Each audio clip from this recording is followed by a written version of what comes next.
The historic death toll in the once-in-a-thousand-years flood in China is in the tens of thousands. CCP remains silent about the damage. According to BL, the CCP has reported a very small number of dead and missing people in the devastating floods in Zhengzhou City in Henan Province. However, the shocking number revealed is in stark contrast to what is reported in the Chinese state media. Specifically, on the morning of July 24, the CCP's Xinhua news agency reported 33 deaths and 8 missing. However, Ms. Jennifer Zhang, a well-known journalist and human rights activist about China, said the death toll could be at least thousands, or even tens of thousands of people.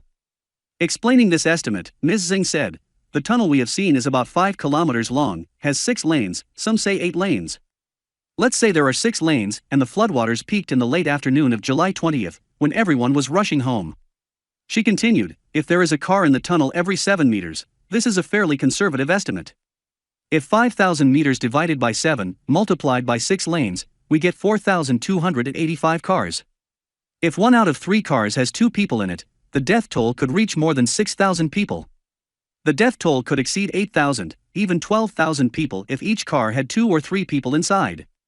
In a tunnel in Zhengzhou, when the flood came in and the situation was getting worse, the toll booth was still collecting the tunnel toll, Ms. Zhang said. Within 5 minutes, the tunnel was submerged in water, with all the cars trapped inside. In another post on the internet, Ms. Zhang said, "The victims were trapped in the tunnel for 20 hours on a train at a location 10 kilometers from Zhengzhou on July 20th. One person tried to contact all government hotlines but got no help. Hundreds of people were starving, cold and possibly suffocated when trapped in Zhengzhou's subway system, and were only rescued at 1:30 a.m. on July 21st, local time." So what caused this tragedy? In 2018, the CCP announced that it spent 53.4 billion yuan, equivalent to $7.7 billion US, to turn Zhengzhou into a sponge city, implying that the city would have a can absorb, store, then discharge and filter water in the event of heavy rain. Ms. Zhang asked questions that, only after the deadly floods, people began to ask questions that 53 billion yuan are? What did the CCP do to build the city's subway and sewer systems?